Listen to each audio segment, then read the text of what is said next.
So friend, class 10th math CBSE board exam 2024 के लिए polynomial chapter से एक बहुत ही इंपॉर्टेंट क्वेश्चन है जो कि ये क्वेश्चन सन 2017 में पूछा गया था। ठीक है, क्वेश्चन है if alpha and beta are the zeros of the polynomial px is equal to 2x square plus 5x plus k satisfying the relation alpha square plus beta square plus alpha into beta is equal to 21 upon 4 then find the value of k। ठीक है, देखिए question का मतलब क्या है। यहाँ पे question में ये बोल रहा है यदि अल्फा और बीटा इस क्वाड्रेटिक पॉलिनोमियल के क्या है, जीरोस हैं। क्या है, जीरोस हैं।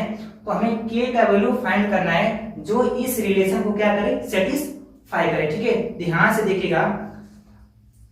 तो क्वेश्चन हम लोग को यहाँ पर पॉलिनोमियल दिया हुआ है। ठीक है, means px is equal to क्या दिया हुआ है, x इज इक्वल टू में क्या दिया हुआ है हम लोग पास 2x square plus 5x plus k। ठीक है, ये आपके पास क्या है, एक क्वाड्रेटिक पॉलिनोमियल है। ठीक है, तो सबसे पहले हम लोग क्या लिख लेते हैं, क्वाड्रेटिक पॉलिनोमियल का स्टैंडर्ड फॉर्म लिख लेते हैं। ठीक है, देखिए क्वाड्रेटिक पॉलिनोमियल का जो स्टैंडर्ड फॉर्म होता है वो आपके पास होता है ax square plus bx plus c। ये क्या होता है, एक क्वाड्रेटिक पॉलिनोमियल का स्टैंडर्ड फॉर्म होता है। ठीक है, तो सबसे पहला काम होगा इस क्वाड्रेटिक पॉलिनोमियल के स्टैंडर्ड फॉर्म से अपने क्वाड्रेटिक पॉलिनोमियल को कंपेयर करके वहां से a, b और c का वैल्यू फाइंड करेंगे। ठीक है, तो ध्यान दीजिएगा, x स्क्वायर यहाँ पर भी है, x स्क्वायर यहाँ पर भी है। ठीक है, x स्क्वायर का यहाँ पर क्या है, a है और यहाँ पर a के पोजीशन पर कौन है, 2 है। ठीक है, तो a की वैल्यू जो आ गई वो कितनी आ गई, 2 आ गई। ठीक है, वैसे हम लोग b का वैल्यू अगर फाइंड करेंगे, ध्यान दीजिएगा x यहाँ पर भी है, x यहाँ पर भी। ठीक है,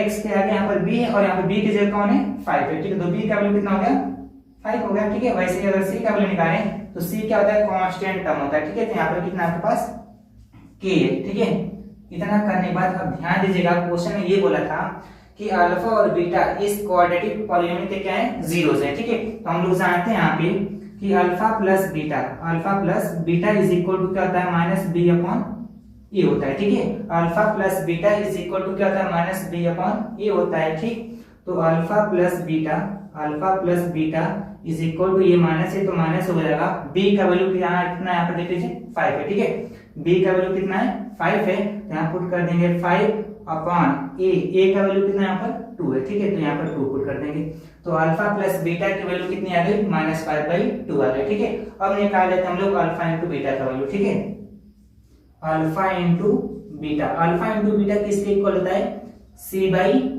के होता है। ठीक है, तो alpha into beta is equal to में c का वैल्यू कितना है यहाँ पर, k है, यहाँ पर पुट कर देंगे हम लोग k अपॉन a का वैल्यू कितना है, 2 है। ठीक है, यहाँ पर हो जाएगा 2, तो अल्फा इंटू बीटा की वैल्यू कितनी आ गई, k/2 आ गई। ठीक है, अब चलते हैं हम लोग क्वेश्चन की तरफ। ठीक है, क्वेश्चन में देखिए यहाँ पर दिया हुआ था alpha square plus beta square plus alpha beta is equal to में कितना दिया हुआ है, 21/4 दिया हुआ है। ठीक है, थोड़ा सा ध्यान दीजिएगा, तो alpha square plus beta square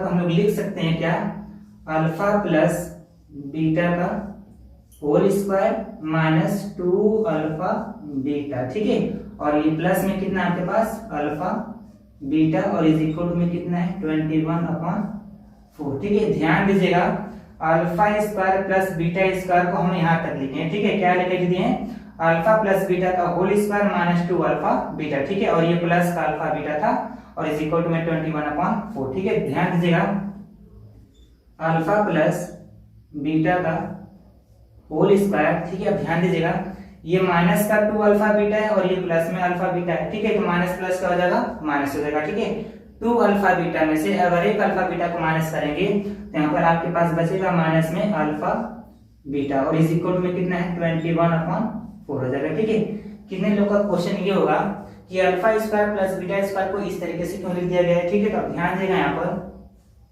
अगर हम लोग के पास a प्लस बी का होल स्क्वायर होता है, ठीक है, a प्लस बी का होल स्क्वायर होता है, तो हम लोग क्या लिखते हैं, a square plus B square plus 2ab।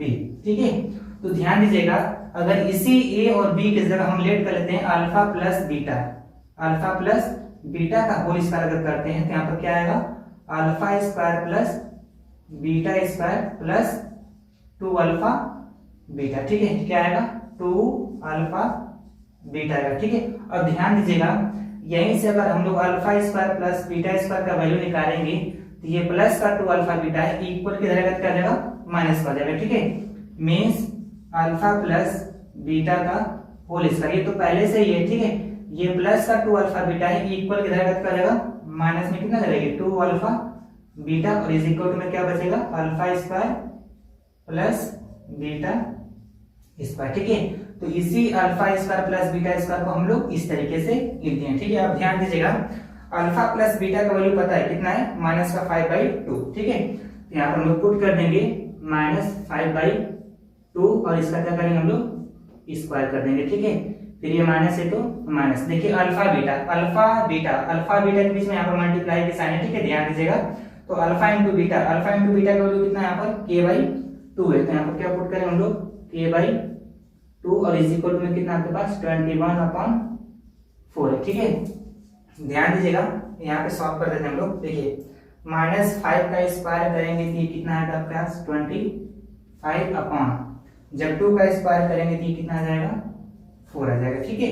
और ये माइनस में k/2 है, माइनस में k/2 हो जाएगा और इज इक्वल में कितना है 21/4 है, ठीक है। अब ध्यान दीजिएगा, ये माइनस का k/2 है इक्वल उधर ट्रांसफर कर देंगे तो प्लस का k/2 हो जाएगा, ठीक है। और ये प्लस में 21/4 है, इसको इक्वल के इस साइड लेके आएंगे तो क्या जाएगा माइनस में हो जाएगा, ठीक है। तो यहाँ पर हो जाएगा आपके पास 25/4, ये प्लस में है इक्वल की जगह क्या हो जाएगा माइनस में 21/4 हो जाएगा, ठीक। और इज इक्वल टू में ये माइनस का k/2 है, जब ये इक्वल के इस साइड आएगा तो क्या हो जाएगा प्लस में k/2 हो जाएगा, ठीक है। इन दोनों का एलसीएम निकालेंगे तो कितना आएगा आपके पास 4 आ जाएगा, ठीक है। तो यहाँ पर आपके पास आएगा 25 माइनस 21 और इज इक्वल टू में क्या आपके पास k/2 है, ठीक है। देखिए 25 में से अगर 21 को माइनस करेंगे तो यहाँ पर आपके पास आएगा 4 और अपान में भी कितना है 4 और इज इक्वल टू में कितना है k/2 है, ठीक है। 4 से 4 कैंसिल कर दीजिए कितने बार में 1 बार में, ठीक है। अब ध्यान दीजिएगा, ये डिवाइड में 2 है इक्वल के इस साइड आएगा क्या हो जाएगा मल्टीप्लाई में, ठीक है। मींस यहाँ पर हम लोग सॉल्व करते हैं, जो k की वैल्यू आएगी वो कितनी आएगी 2 आएगी, ठीक है। तो k का वैल्यू कितना आएगा 2 आएगा। ध्यान दीजिएगा, ये डिवाइड में था इक्वल के साइड आएगा क्या जाएगा मल्टीप्लाई, ठीक। Means k is equal to में 2। तो फाइनली k की वैल्यू कितनी आ गई 2 आ गई। आई होप आपको समझ में आ गया होगा।